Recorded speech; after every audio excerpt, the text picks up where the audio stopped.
You're listening to the Hope Shot Recovery Podcast.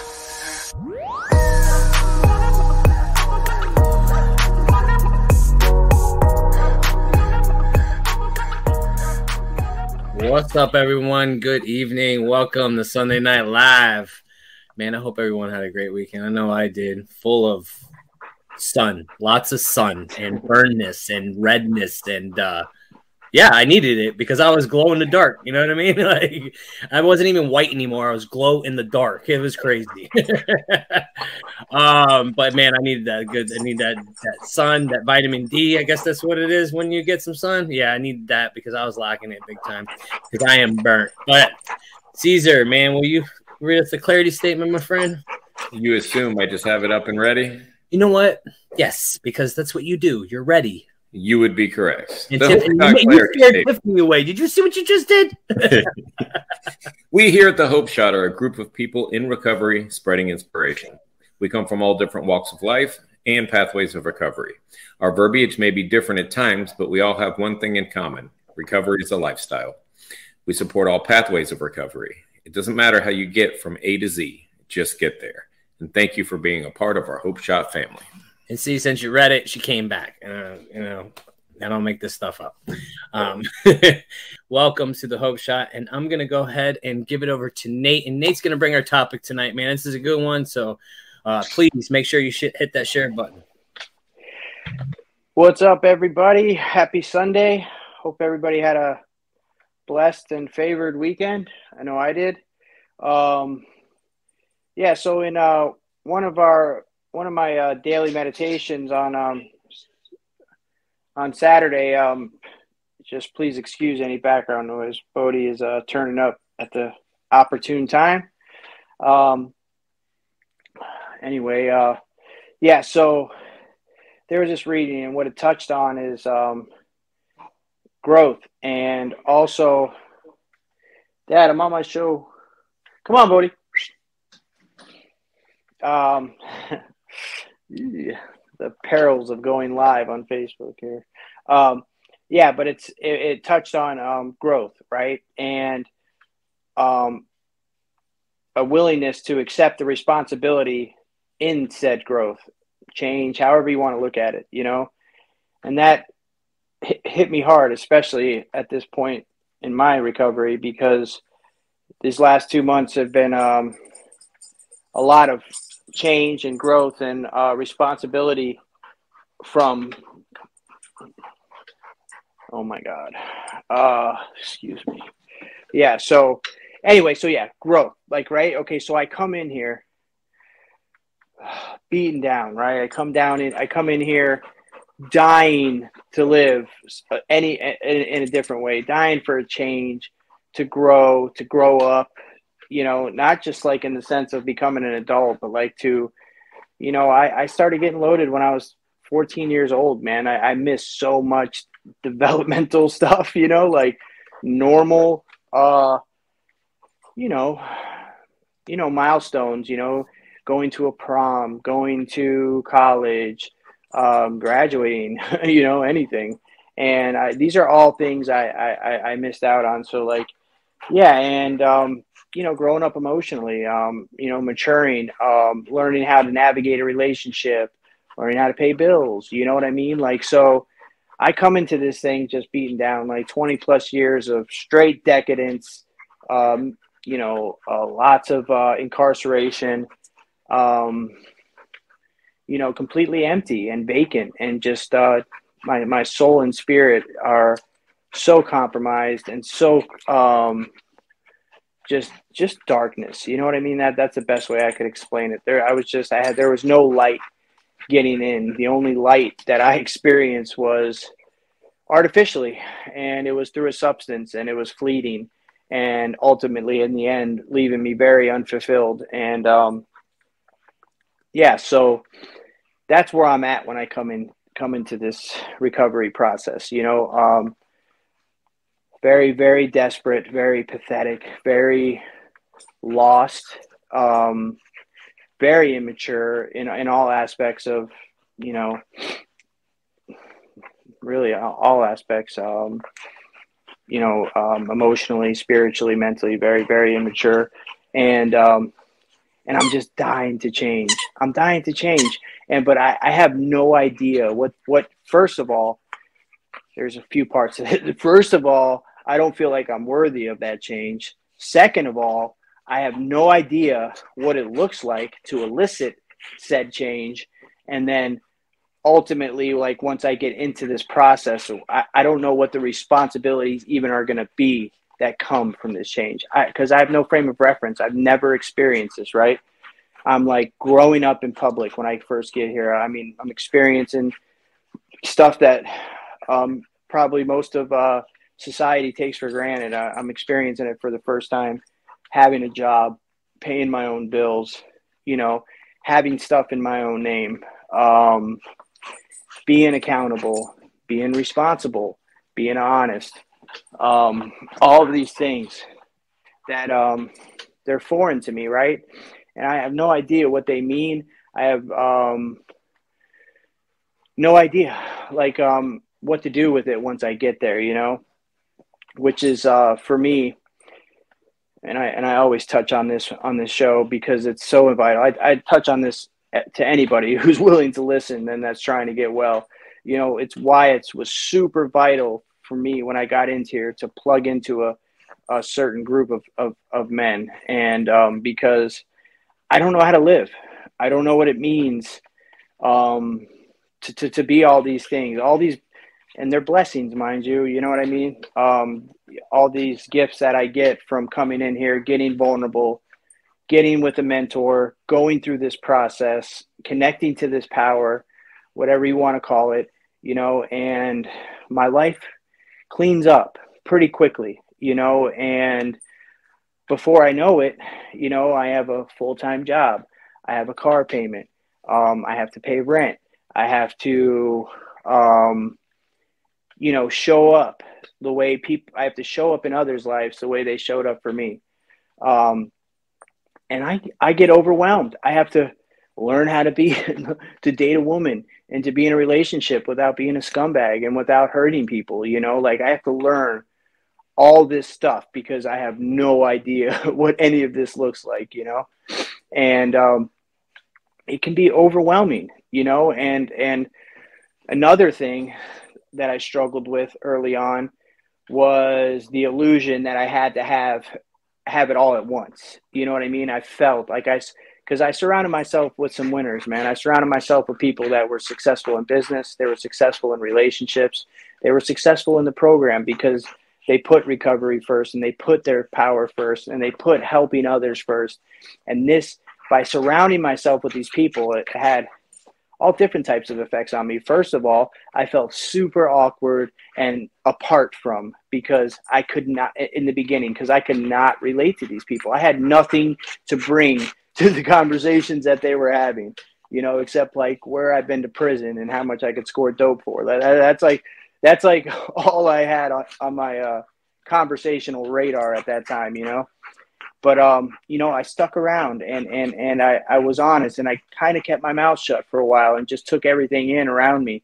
And thankfully, these men showed me what it meant to be a responsible man with integrity and character in society. And that's the beauty of this recovery process. That's the beauty of fellowship. It's the beauty of being completely vulnerable and telling another man, I have no idea how to live. Please show me how.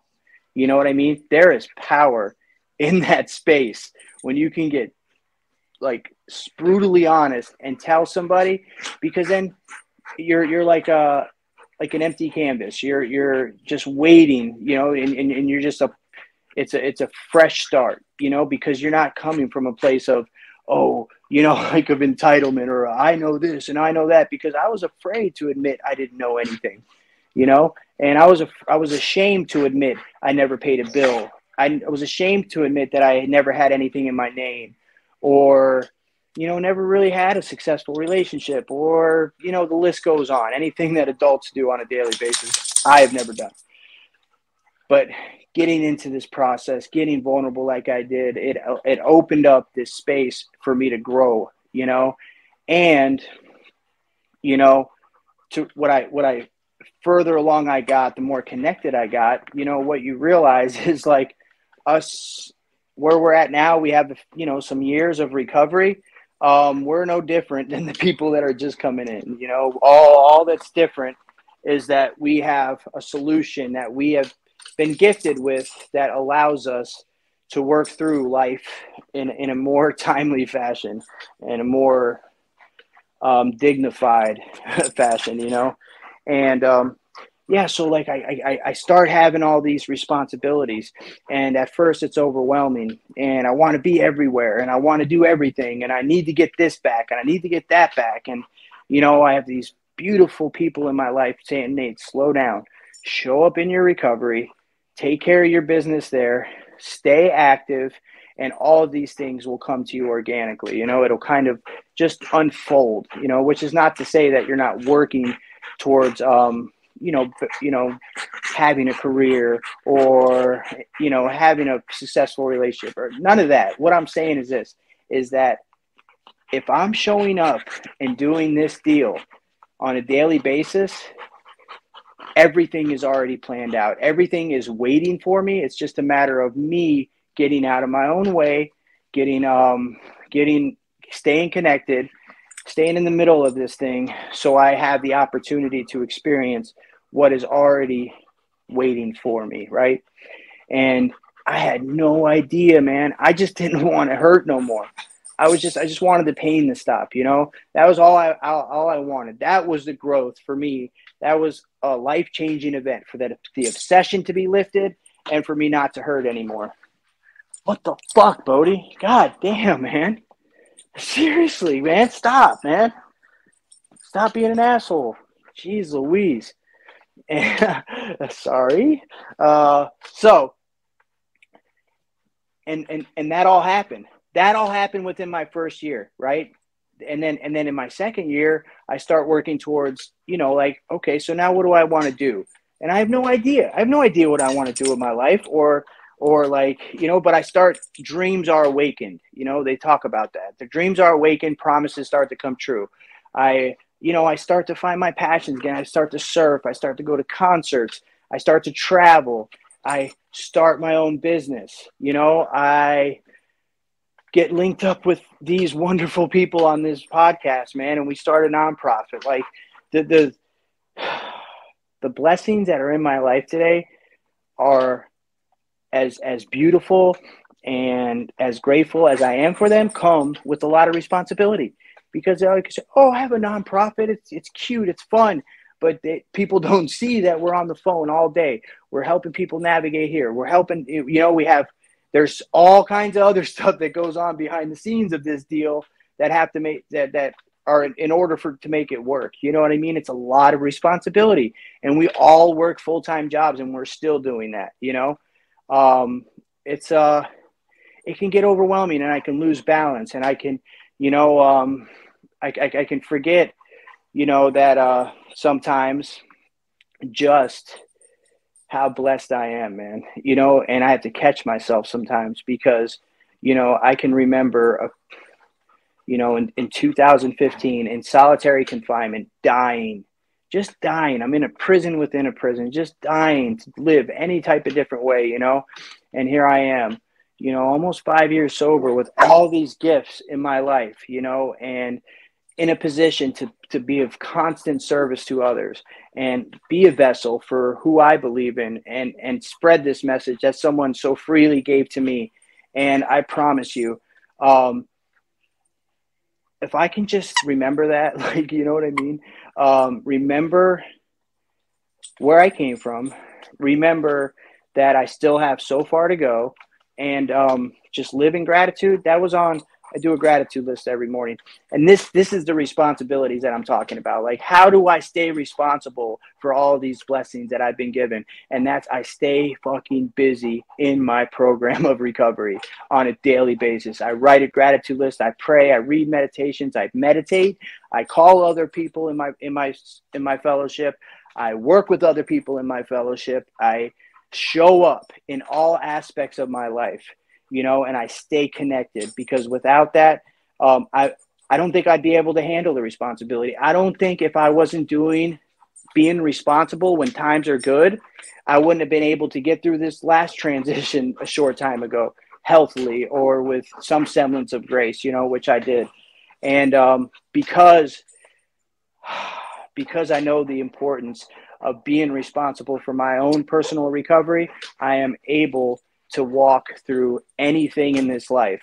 And because of the blessings of this fellowship and everybody that surrounded it and the connection to my source, I don't ever have to do it alone. And I can go to another man and tell them, listen, this gift is available to whoever wants it.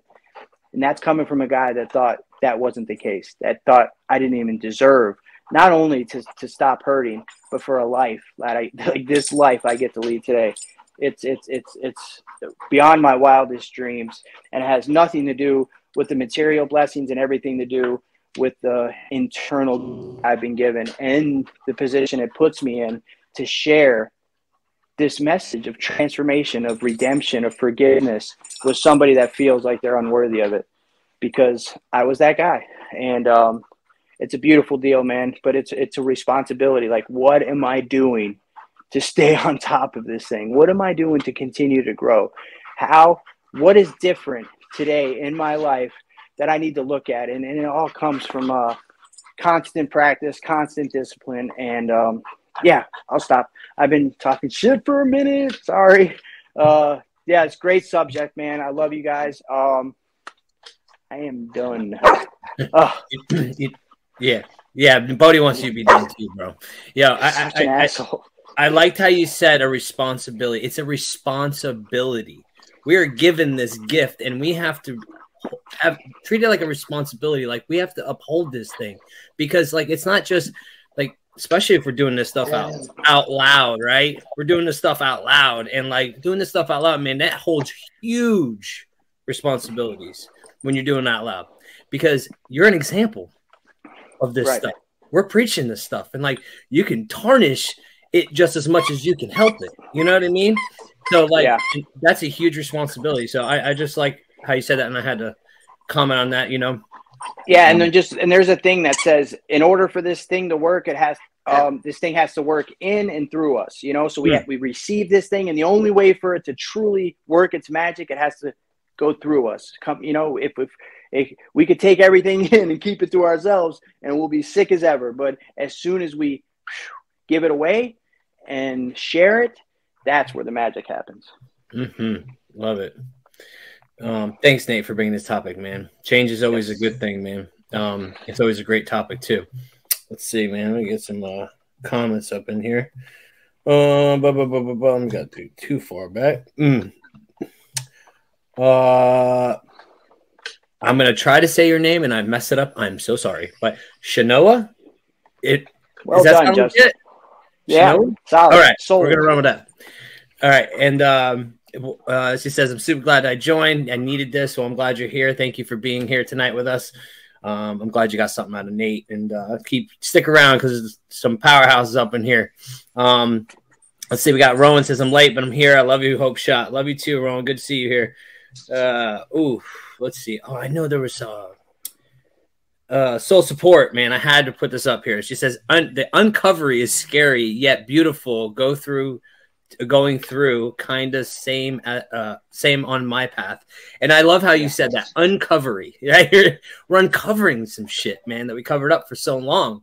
And like that is the beauty of it, is uncovering these things that we've tried to put away and like cover up with these substances to try to numb it, you know. And then finding out who we are in the process, like totally and utterly finding out who we are as people, what we like, what we don't like what we love, what our hobbies is, what our passions are, what makes us happy, what makes us sad. Like there's so many things, because before we were just like, hey, what makes you sad over there? Like, I don't know.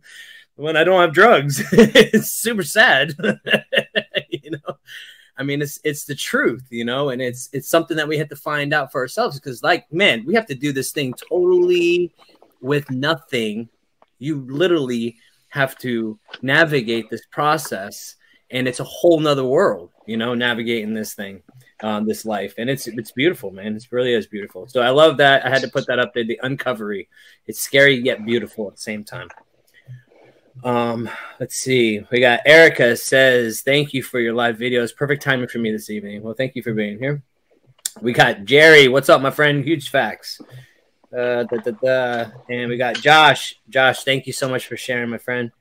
Let's see. We got Dustin says, "Yeah, I burned myself out real quick because as soon as I got out of rehab, I tried to get back everything I had lost in like that first month. Of course, that's what we do, man. And I overwhelmed myself. I'm lucky I had a good support group to help me reel me in and keep me planted in reality and acceptance of everything will come in time. And if I keep doing the next right thing." And that's the truth right there. We want it now, right now. You know, me and Tiffany were just, I'm going to get out of Tiffany's way real quick. We were just talking about millionaires, 5 things millionaires do. And one of them was delayed gratification. Well, I don't know what the fuck that is, because I'm always like, you know, I see it, I buy it, right? It's just, you know, I've been just most things, not everything, little things, right? If I want a pair of shoes, I buy it, right? And I see the pair of shoes today. I'm like, no, I'm not buying those. I'm done doing that. Like, cause I do it all the time, and I don't have money like that. I really don't. My bank account don't match me. But it's the delayed gratification. You know, we want it now. We want everything back right now. We want to hurry up and get it. Our problem was keeping it. You know what I mean? In the first place.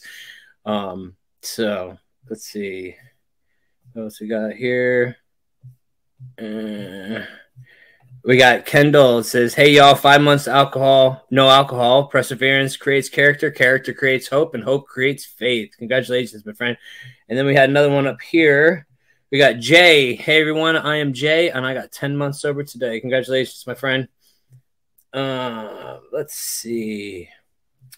And we got, oh wait, Shanoa says, "Yes."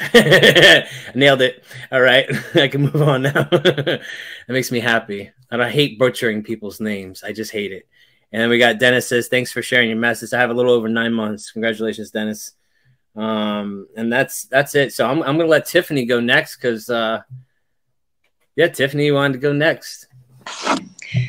Hi, guys. Good evening. Happy Sunday. Oh, goodness gracious. So it is an awesome week coming up. I'm super excited for it. I don't know about all you other peeps out there, but my kids have spring break after this week. So we just had the pep talk of, you know, there's only 5 days left. So let's give it all we got, right? Do our very best because, of course, report cards come out Friday, you know, and yeah, so we're looking forward to it. Did our pep talk for the week, and hopefully you all are feeling the same way too. Give yourself that pep talk. Let's get live. Let's get excited, and let's be ready to wake up tomorrow to take on the day, right? And, you know, Nate, it's funny because when you were talking about it a little earlier, and I kind of took it in a different perspective, right? And then you're sharing on how it hit you, and I'm like, oh, dang, maybe I misunderstood, right? And then I'm like, no, this is what we come here to do, right?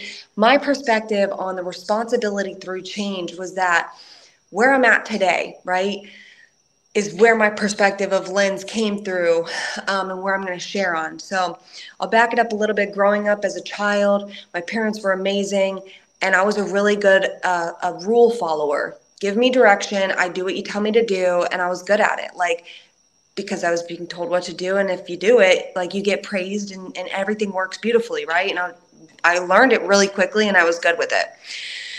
Then started to hit teenagehood, and I'm like, wait a second, I don't want to do what you're telling me to do. But I would do it, but then I created this 2 persona, right? I would be who I wanted to be when my parents weren't around, and I was by myself out at the movie theater, but then around, you know, anybody that knows me or my parents, you know, I would, you know, be the person that I was told to be, right? Which was a good person.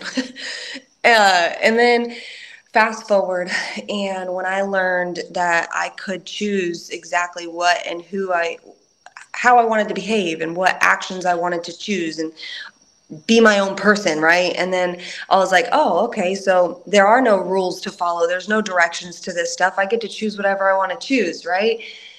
And it led me right into the seats that I sit in where I need recovery today, right? It was some years. And diving into recovery, I realized really quickly that, man, all of those rules and directions that I was told and taught as a child, it's what I'm supposed to be doing right now, right? Like, they're just in different words and different, like, but it's all the same, just different, like, and so as I started to accept and follow and do on my own choosing those good things for ourselves in recovery, right?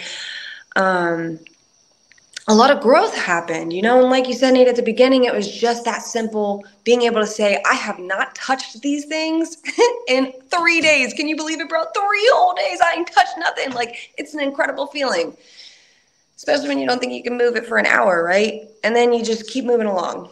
And as that time builds and we're moving through different changes of maturity and changes of, like you said, uncovering all these things about myself, I'm growing into myself, more of myself than I've ever been. And it's freaking amazing. And I've learned, like, I can love myself today, right? But in loving myself, I've also become very responsible with watching and paying attention to my choices. And what I'm trying to get at, I guess, is over the last few weeks, I've had a few moments of serious needing to pay attention to, in the moment of me making choices or me behaving certain ways, right?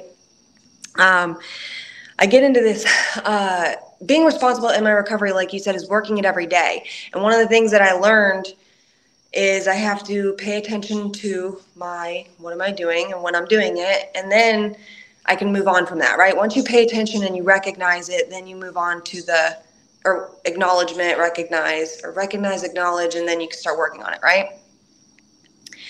So one of the things I've started to, like, recognize and acknowledge is, like, I'll have these feelings of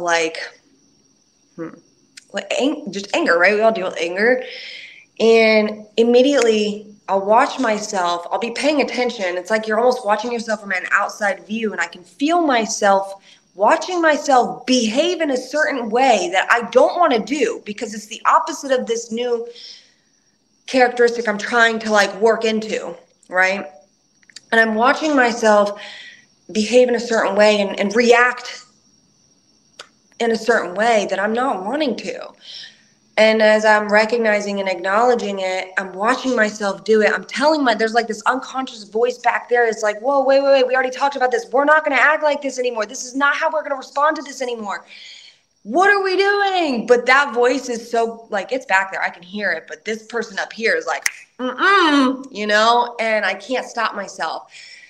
And so then that story unfolds. It creates a mess.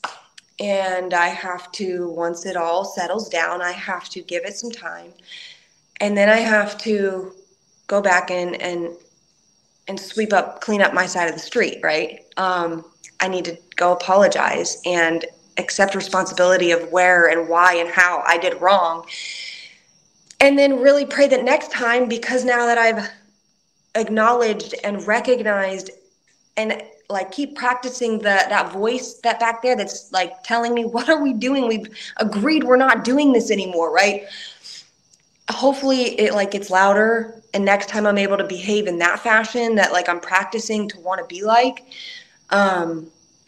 Because sometimes it's so crazy to, like, as we're working and growing, right? We don't stop growing. Like you said, Nate, just because I've been here for however long I've been here, like, I'm just as new as the first day sometimes, because, like, I still feel crazy sometimes because I see this growth and I need to change these things. And I'm like, but one day at a time, 1 second at a time, and forgiving and acceptance and being gentle with myself, because, man, at least I have a little bit of, at least I even care.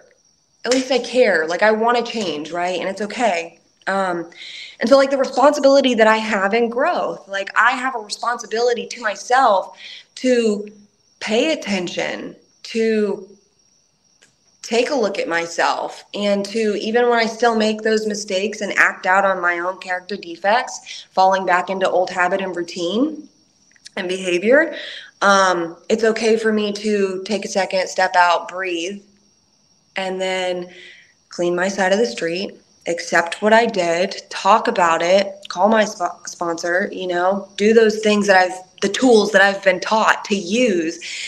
And then like the next time that those type of situation arises, man, I did better. I didn't do perfect, but I did better. And then like being able to like right this second, look back on it and like acknowledge that like I messed up, but I watched myself mess up and I had that voice screaming, what are we doing? And then that next time it arose and I was able to do a little better because of it. And like here I sit today really confident knowing that when another situation like that arises, I'm going to keep doing better. But it's simply because I'm choosing to pick up those responsibilities and make sure those tools that are in this toolbox are being used, because it's like a big part of how we continue to change and mature and evolve into these freaking amazing, badass people that we all are, so we can go out there and spread the message and help the next person. You know what I mean? So lots of love. That's how I took it. Thanks, babe. That was a great share. I love that. I love how you articulate it too. You know, you're really good at articulating those things. But yeah, man, it's all about that. It's all about acknowledging, recognizing, working on it, working at it, and getting better each time. Because I fail every day, but at least I get better as I go. You know, it's not the bail. It's not about the failure. It's about the growth. So let me see. Let me read some comments and I'm going to pass it over to Cesar. Let's see. We got Lauren. Hey, Lauren. I haven't seen you in a while. Hey, 441 days clean and on the 7th anniversary on the 15th at my job with Love's Travel Stops at Arby's. I will become a manager. Congratulations. Hell yeah. Let's see. We have Jamie I have 4.5 months. Congratulations. That's awesome. Let's see. Dustin, get back to work. Love y'all, man. Let's see. We got Kara says, hi, Tiffany. We got Lauren says 7 months anniversary. Congratulations. Let's see. Here we go. We got Soul Support says, the why I love you guys. You cover all walks of life. Yes, we do. We try to anyways. You know, we do the best of our abilities. We got Mike's has 66 days sober. Congratulations, dude. Let's see. We got Allie. Allie, good to see you here. I'm late at work. Hello, fam. Perfect timing. I get to hear Tiff. Hell yeah. It's always good timing. Let's see. We got Kara says 32 days today. I have great days. Then I get so depressed. It is like little spirits of energy. And then I crash and then I'm not using. I just thank God I have the best husband of 31 years. I have to cipher some stuff sometimes and I get it. I do it with text messages. So I'm good. I am so mean to him and I need to see him. Oh, I need to see he is my rock. We'll keep working at it. We got Katina says, I think that's Katina. Did I say that right? Okay, good. 56 days clean. Congratulations. Almost 3 years clean and sober. After almost 3 years clean and sober. Congratulations. It's a miracle, 56 days. Let's see. We got Steve, man. What's up, my friend? Good to see you here. It's always good to see you. Steve, we need to get you on here next Sunday, dude. That's just what it is. There's no ifs, ands, or buts about it. Like, you're coming on. Okay, good, great. We need to see with the bullshit, man. You need to come on. No excuses. He's always in the comments, but just get on here with us. I'm gonna hit you up tomorrow. Let's see. We got Dear Recovery. Good to see you. So many people just getting sober in here. I'm so excited to see people finding the light in recovery. Proud of all y'all. Thanks for being here, dude. Appreciate you. Let's see. We got Zach says, thanks for this share, Tiff. I needed to hear that, honestly. These meetings are life-changing and make an amazing difference in my week. You guys are awesome. Good to see you always here, Zach, man. Thank you for supporting us always, man. This is why we come and this is why we show up every week, no matter if we don't want to or not. We do it anyways because you know what? What was it? Through us and out of us, that's how we got to do it. You know what I mean? Yes. Yes. Let's see. Okay. Well, Oh, wait. Don says, coming up on a year. I did it. Amen. Congratulations. It's awesome, man. Just real quick before Cesar cranks up. Real quick. And Cesar, take us home. I love what Tiffani said because, and I was on a, on this one trajectory, and that's the one thing though, right? That's where the magic is, accepting responsibility for my past, my present, and what's to come, because in that I can stop being a victim, I can take responsibility, and I can finally begin to heal. And there is power in that acceptance and power in telling somebody you're wrong, and being like, man, I do not have this shit figured out. A few years later, I'm still messy and figuring stuff out and taking responsibility and for, that growth is, great share, Tiff. I just made me think of that, the power in accepting responsibility for our actions and making it right. It's really a lot of magic occurs in that process. That's all. Cesar. Hey, I want to hit on this real quick. Or Cesar, you can if you want. You want to hit on this, Cesar, real quick? Yes, I mean, people answered her in the comments. Yes, it's absolutely totally normal. Like, we have a love affair with this drug of choice, and it is normal to grieve it. It's our whole coping mechanism. It's how we face life on a daily basis. Even though it's destroying us, it's our biggest asset to be able to walk out the door each day. So yes, that is normal. There'll be a lot of rehabs that'll make you write like a breakup letter to your drug of choice or a goodbye letter and stuff like that. So don't feel weird. Totally normal. So I want to thank you, Cesar. Thank you, Cesar. You're so very welcome. You're welcome. Oh. So Tiffani got my brain kind of percolating here, and I don't talk about my childhood too much, but in reality, I pretty much raised myself. After I was about 10, 11 years old, I had like heavy parental supervision, and then it went to they were busy, and I just went to school, came home, had a key to the house, unlocked the door, made my food, put myself to bed when I felt like putting myself to bed. And so somebody would take me to school in the morning and I'd do it the next day. So I pretty much made my own rules and I did what I wanted, which quickly went to, by 12 years old, drinking every day because there was a full bar in my house and there was nobody there. So why not? I tell you that to tell you we're talking about change and growth. Well, I was set in my ways because I made the ways. I didn't have parental rules. I didn't have the guidelines. They were almost never home. When I was old enough to sneak out, or when people were sneaking out of houses, I was walking out the front door. There was nobody there. I'll go meet you out at midnight. I don't care at 13 years old because there's nobody to tell me any different. So, you fast forward to years of me making my own rules and doing as I please. Turns out that is not a healthy thing for when you have to follow laws, and and be a grown up. And, I brought a lot of unhealthy skills into life, and I stunted my growth very early with drugs and alcohol. So, you fast forward through all the consequences and everything. And I started getting court ordered to 12-step meetings when I was like 15 or 16. I got my first DUI before I was old enough to drive. So I knew about these 12-step meetings. They sounded ridiculous because I'm a kid. And these people are in here telling me about how bad it's going to get. I can't see how bad it's going to get. I'm still having a good time, right? So I don't listen to them. I don't really listen to judges. The only thing I understand is severe consequences. And then I go, well, maybe I shouldn't do that anymore. But I get far enough along where I can't stop doing the thing that gives me the consequences. And it goes full circle to somebody saying, well, you've got to change everything.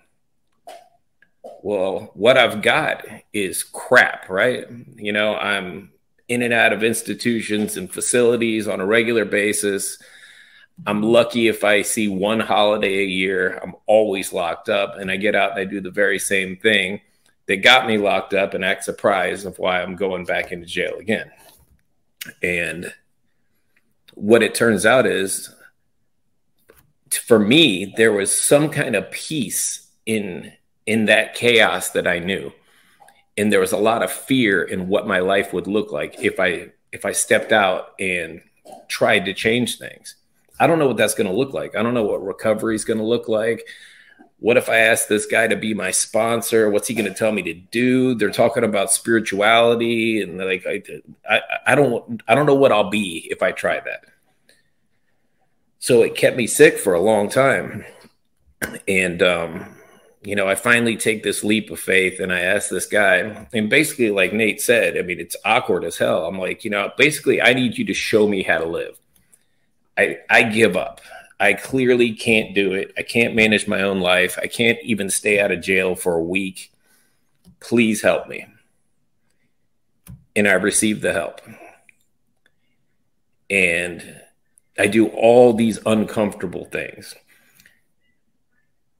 I have to speak in these meetings and tell people stuff and get vulnerable. And I've got to dig deep and talk about all these things from my childhood and all these things I'm embarrassed of. And I unload all this crap.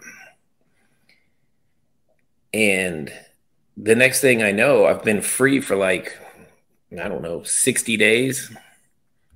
And I'm walking down, and I tell the story all the time. You'll get sick of hearing it, but I'm walking down to my meeting, and I realized one day that I'd walked by for the past 60 days, 3 bars every single day, walked right by them. And it never crossed my mind to walk into the bar, which for me, that was my thing, you know, like all the drugs and everything. That was a huge part of my story. But going all the way back, alcohol was always the precursor to everything. And I come from a family of bar owners. I was a bar owner, and man, I loved to sit in bars. Whether I was waiting for my drug dealer sitting in a bar or whether I was high, I was still sitting in the bar. And that was like my comfort zone. And I had this like revelation when I saw it, because for 60 days, I walked by to probation and I walked by to my meetings, and I didn't even notice the damn bar because I was focused on changing my life.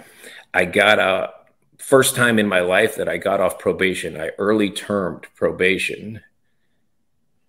I had no interest in going to those bars. I had no interest in changing my new schedule of recovery once I completed probation, because it wasn't lost on me that I've never done that in the past. So the only reason that I got off probation is because I'm doing this hard, life-changing stuff. And then it starts to get easier. And then you find out the real like kick in your ass is it never stops. There's no graduation. It's always growth. It's always change. We can't sit stagnant. The life that I have today would have broke me in earlier sobriety. And I say that because just like all of us, I want it and I want it now. I got out of rehab. I'm going to get a job and I'm going to do this and I'm going to do that. And my higher power said, no, you're not. Like, I couldn't get a job for almost 6 months. I put an application in everywhere that I could. I kept lowering my standards. The guy at Checkers was like, nah, man, we're not hiring you. I was like, what do you mean you're not hiring me? You tell me I can't flip burgers?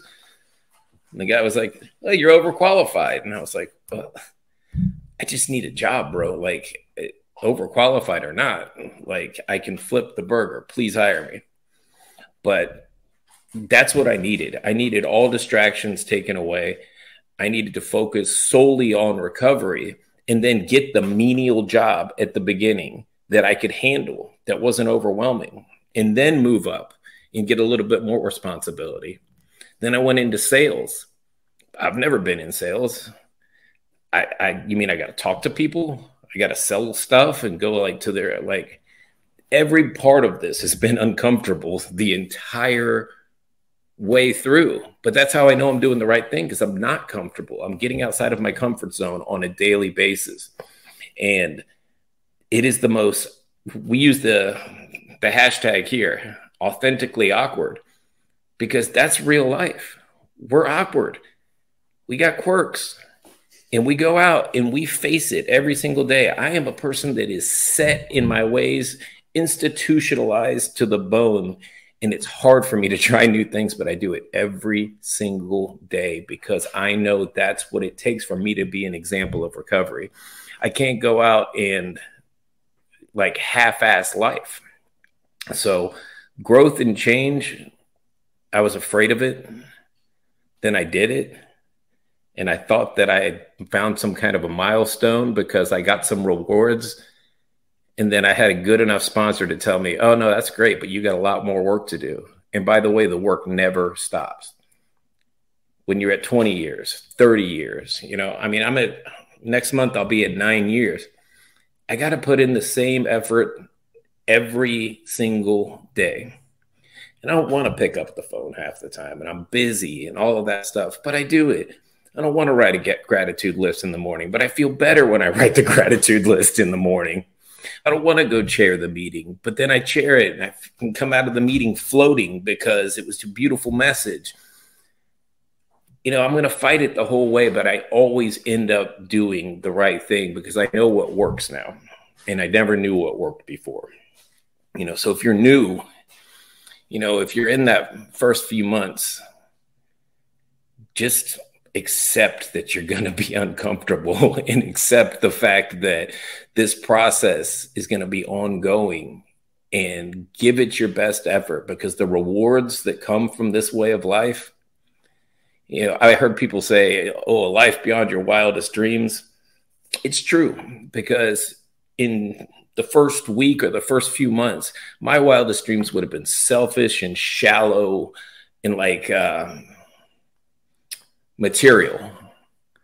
But what I got was this peace of mind and this loving circle of people, and the ability to trust people again, and the ability to trust myself again, which I never did. I didn't trust myself with a thought or a decision because they were all wrong and all bad. Tiff was talking about the voice, that little nudge. I believe that's a God consciousness.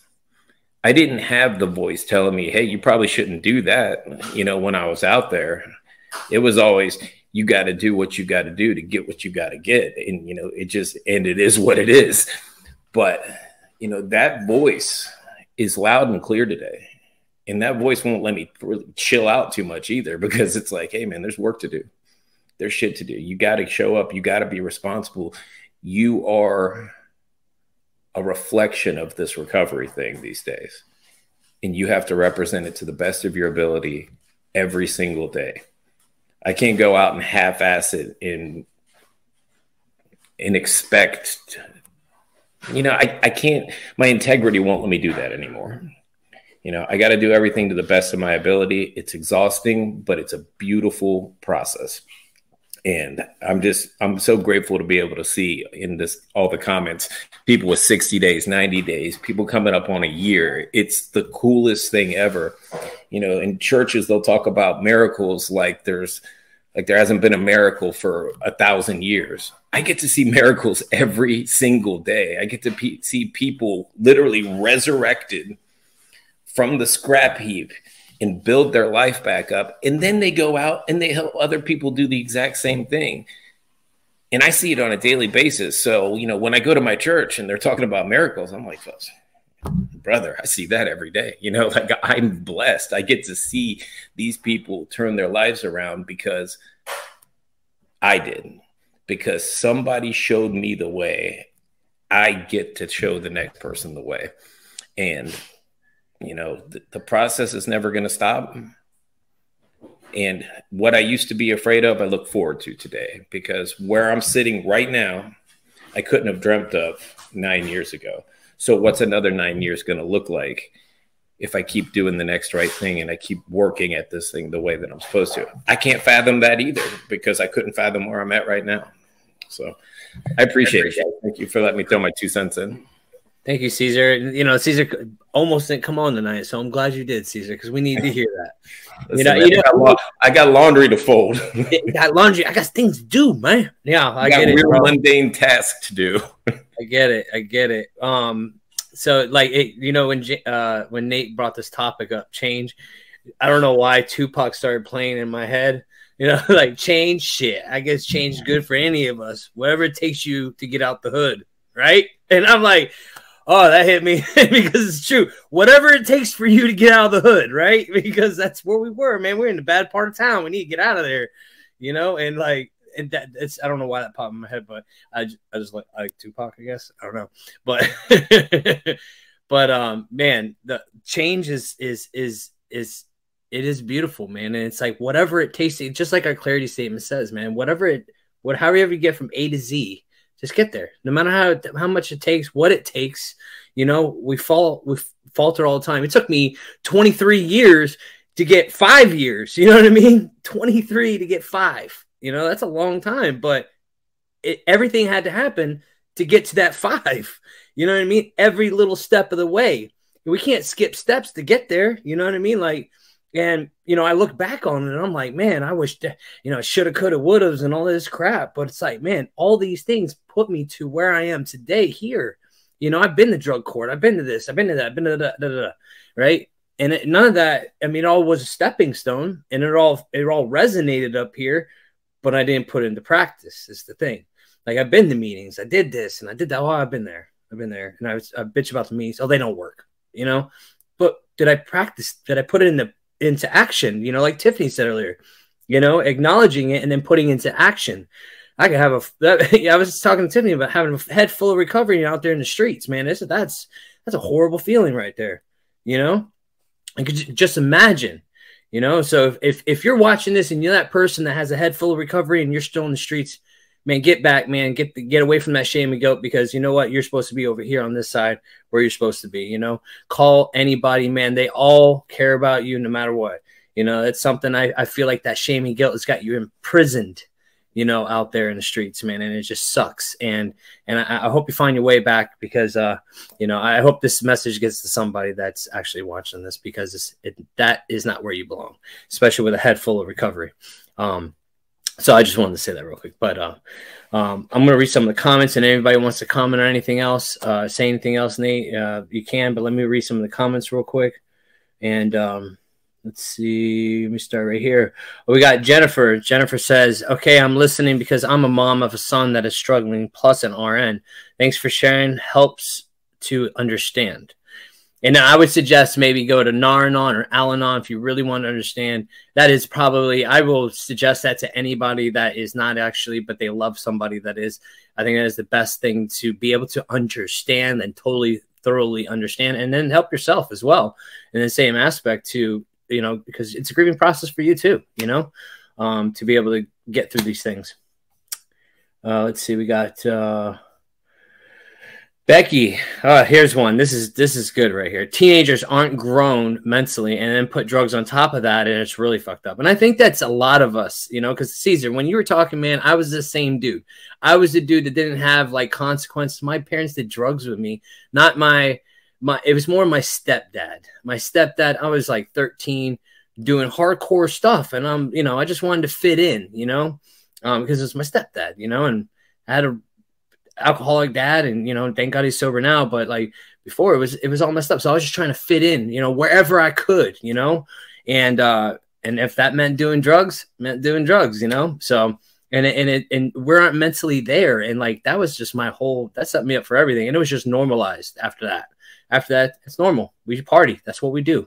So hey, what's crazy is we stunt all of our emotional and mental growth, you know, once we start putting that stuff in us on a daily basis, which I started really young. So I come out of this thing and I find recovery, and I'm walking around like a 12-year-old emotionally, in social skills, you know, and Nate shares on it really well, but literally I am a child in a man's body walking around, and I have to learn like what it means to be responsible. I have to learn what it means to be a friend. I have to learn what it means to, run a business or buy a house, get a checking account, simple stuff, get a credit card. Like I didn't know how to do any of this stuff. Figure out how to save money. Not retirement and all this other crap. But I mean, that's the reality of it is most of us, when our head clears again, we're not 28 or 35 or whatever age we are. Mentally, we're still that kid, and we're still a scared kid inside trying to act like adults and do all these adult responsible things, and it's not easy. Nope, definitely isn't. It's funny, man, because like the evolution of recovery is like you can see yourself hit like, oh man, I'm about a 25-year-old right now, Yeah. I feel like I might still be like, a teenager. Yeah, some days. I'm about to say I'm 25 yet. A 14-year-old me is still showing up in some arenas in my life. Right? Sure. I mean, but it is just what it figured is. that out. I've definitely grown from when I walked in. I think I was like maybe 12 years old, when I came out of this thing. Yes, definitely. It's so true too, man. And some days I am that 12-year-old, and it's fine. It's great. Everything's fine. Let's see. We got Zach says, Cesar, I love hearing you talk. I can relate so much of what you say. Let's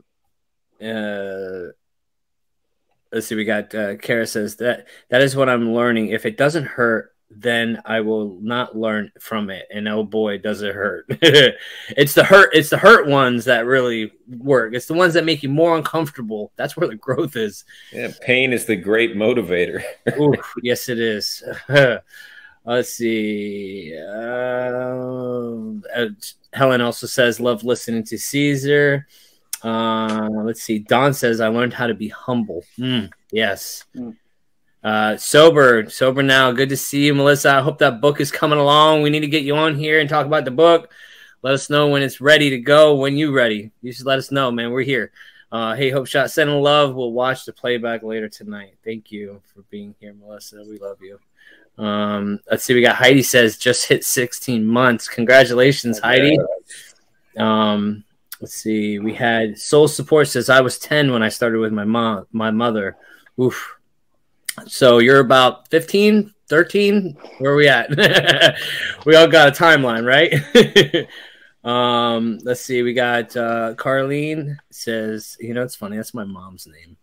And not spelt the same, but kind of, unless I'm not saying it right. But let's see. Yeah, I started using when I at 12 and got clean at 45, and I felt like a 12-year-old. Now I have 2 years and 23 months clean. Congratulations, and I'm finally comfortable in my own skin. Congratulations. Yeah, like some days glance over that's a big deal, that comfortable in your own skin thing. Yeah, that's what I was searching for. Well, that's what I was searching for, with every drug, every sip of alcohol, was to be comfortable in my own skin. Mm-hmm. And recovery gave me that without consequences, or with good consequences, however you want to call it. I've got kick-ass consequences for what I'm doing. Mm-hmm. So yeah, Becky says, I've been here 67 years, but mentally, who knows? I feel that. Facts. And we got Larissa says, I hit 4 years now. Congratulations to you on 4 years. Courtney says, by the grace of God, I will have 4 years on the 16th. Ooh, 16th. That's me. I have 5 years coming up on the 16th, man. We're like birthday friends. March, April, and May is a bunch of us. June is June. Yeah. March, April, May, June. And Tiffany just celebrated 3 years in February 3rd. Beautiful. Yeah. Tiffany! Yes, this is awesome. I'll be celebrating 5 on the 16th. Was that week and a half? Yeah. Pretty excited. So I think you're March. I'm April. I think Kelly, you're May, right? Yeah, May. We got 24 on 16. Yes. 316 in the house. Nate's June, man. We all got right in order. Right there. Bam. And I feel like since I hit 5, I had to get it. 316 right there. It's an hourglass. and then it has sand coming out, and then it has my. It had to do it, you know. I waited though until I had 5. I wanted to do it. Jump off rip, you know, and then screw it up. You can just tattoo a line through it and then put another one underneath. No, I didn't want to do that. I didn't want to do a bunch of lines down my arm. You know, I already did that. Up it, my bad. All right, I'll stop. All right. Well, that's it for tonight. Oh, sorry, Cesar. That's it for tonight, guys. I'm so glad you guys were here with us tonight. I hope you got something out of it. If you guys are new here, we do this every Sunday, 8 p.m. The last Sunday of the month, we'll have a speaker to share their story. And we have a good one this year, this month. We have a good one every month, so I can't say that. We have a good one every month. Every Sunday, I feel like it's good. It's good stuff. So join us next Sunday, 8 p.m., live right here on the Hope Shot. Until then, I hope you guys have a great week and kick ass and take names and all that good stuff. All right. Love y'all. See ya.